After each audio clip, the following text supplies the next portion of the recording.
আরে এই পেজের রাঁধুনি থাকে গ্রামে, আর গ্রামে থেকে এই রাঁধুনি কেমনে মোমো বানাইলো, মনে হয় অর্ডার দিয়ে নিয়েছে, হাসা কথা। হ্যালো এভরিওয়ান, আসসালামু আলাইকুম। সবাই কেমন আছেন? আশা করি সবাই অনেক ভালো আছেন। আলহামদুলিল্লাহ আমিও ভালো আছি আপনাদের দোয়ায়।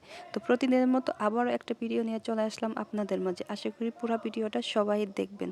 তো প্রথমে আমি 1 কাপ ময়দা নিছি, 1 কাপ ময়দার সাথে একটু লবণ দিছি আর হালকা পরিমাণ তেল দিয়ে ময়দাটা ভালো করে মিক্সন করে নিব। মিক্সন না, মিক্স করে নেব ভালো করে। গ্রামে থাকি তো এত সুন্দর করে কথা কবার পারি না। এর দেখেন কত সুন্দর করে আমি মাইখা নিছি এইগুলা। এখন একটু একটু পানি দিয়ে পুরাটা গুইড়া না ময়দা ড্র করে নিব। আস্তে আস্তে হালকা হালকা পানি দিয়ে কিন্তু ড্র করবেন। একবারে পানি দিতে যায় না, তাইলে কিন্তু সর্বনাশ হয়ে যাবে। দেখেন একটু একটু করে পানি নিয়ে আমি কত সুন্দর একটা ড্র করে ফেলাইছি। এই ড্রটা আমি 30 মিনিটের জন্য রাইখা দিব। আর এই ফাঁকে আমি গুস্তটা কুচি কুচি করে ছেঁচা নিবে। দেন কি ছেঁচাই না দিতেছি, একবারে ছেঁচা ছুঁচা করে কিমা বানিয়ে ফেলাবো। অনেক সুন্দর একটা কিমা হবে, দেখতেই পারবেন একটু পরে।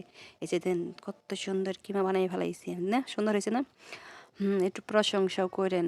আমি তো গ্রামে থাকি। আর এই ফাঁকে আমি অফ ক্যামেরার মধ্যে সবগুলা কাটে নিয়েছি, গাজর, টমেটো, এই পাতাকপি, লেবু, কাঁচামরিচ, পেঁয়াজ, তারপরে গোলমরিচ গুঁড়ো, মানে সবগুলো আমি একসাথে কেটে নিয়েছি। একটা একটা করে সবগুলা তেলের মধ্যে দিম। তেলের মধ্যে দিয়ে বেশি ভাজা যাবে না, কিন্তু হালকা পরিমাণ ভাইজা নেবেন একটু একটু করে, মানে কাঁচাও দেয়, আমি কাঁচা খাইতে পারবো না দেখে আমি একটু হালকা ভাজা নিতেছি। গাজর দিয়ে দিলাম। এখন আস্তে আস্তে সবগুলা উপকরণ একসাথে মিক্সন করে নেব।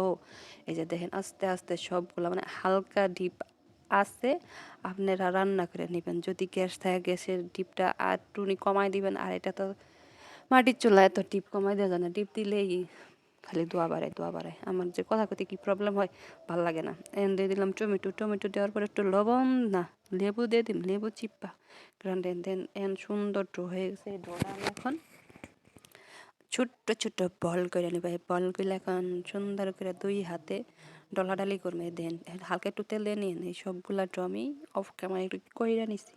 আপনারাও অফ ক্যামেরা করে নেবেন আর আপনাদের বাসায় এইভাবে ট্রাই করেন।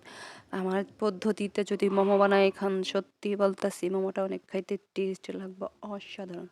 আমি কিন্তু রুটি বেলতে পারি না, আমি রুটির বেলার মধ্যে এক্সপার্ট না। যাই হোক, দিন তেরা বেড়া কত ম্যাপ যে হয়ে গেছে। এখন আমি সুন্দর করে মোমোটা বানাই নিব। মোমো আস্তে আস্তে আস্তে দিন কত সুন্দর করে বানাইতেছি। কত কিউট হইব আমার মোমোটা গো। আমি সব পারি, দেখছেন আমি কত সুন্দর করে মোমো বানাইছি। আপনারা পারবেন? পারতেন না। আমি অনেক সুন্দর করে মোমো বানাই, দেখেন। ও অসাধারণ।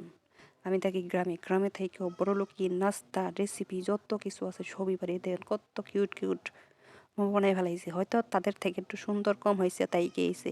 ফার্স্ট টাইম ট্রাই করলাম, অনেক সুন্দর হয়েছে। এখন একটা রাইস কুকারের প্যানের মধ্যে, যে ঢাকনার মধ্যে আমি এটা দিয়ে দিব। কত সুন্দর হয়েছে। আমি একটা রেস্টুরেন্ট খুলবো, সবাই রেস্টুরেন্ট মধ্যে খাইতে আসবেন, ফ্রি ফ্রি খাওয়ান দিন। রাইস কুকারের মধ্যে সিদ্ধ করে নেব। এতেন সিদ্ধ হওয়ার আগেই আমার জিরবা লেল লেল লেল করছে কুত্তার মতো। আর আমি অফ ক্যামেরা একটা খাইও নিছি সিদ্ধ হওয়ার আগে হালকাই। দেখেন আমার মোমোটা এখন হয়ে গেছে কি সুন্দর গো। তো মোমোটা দেখেন আর জিরবার পানি ফেলান। আর মোমোটা কীরকম হয়েছে, দেখতে কীরকম হয়েছে, খাইতে মাশাআল্লাহ অনেক মজা হয়েছিল। আমি, আমার ভাবি আর আমার বড় ভাই, মানে আমার ছোট ভাই একসাথে মিলা খাইছি, খাইতে অনেক টেস্ট লাগছে। ভিডিওর মধ্যে হয়তো অনেক ভুল ত্রুটি আছে, আমার কথার মধ্যে অনেক ভুল ত্রুটি আছে। সবাই আপনারা ক্ষমা দৃষ্টিতে দেখবেন, ছোট বোন বড় বোন হিসেবে। আর যদি ভিডিওটা একটু ভালো লাগে আপনাদের কাছে, প্লিজ একটু লাইক কমেন্ট শেয়ার করে আমার পাশেই থাকবেন। আর আমি হব রাঁধুনির পেজেই থাকবেন। তো পরের নেক্সট ভিডিও পাওয়ার জন্য সবাই অপেক্ষা করবেন। আর সবাই আমার একটু সাপোর্ট করেন। সবাই ভালো থাকবেন, সুস্থ থাকবেন। আল্লাহ হাফেজ।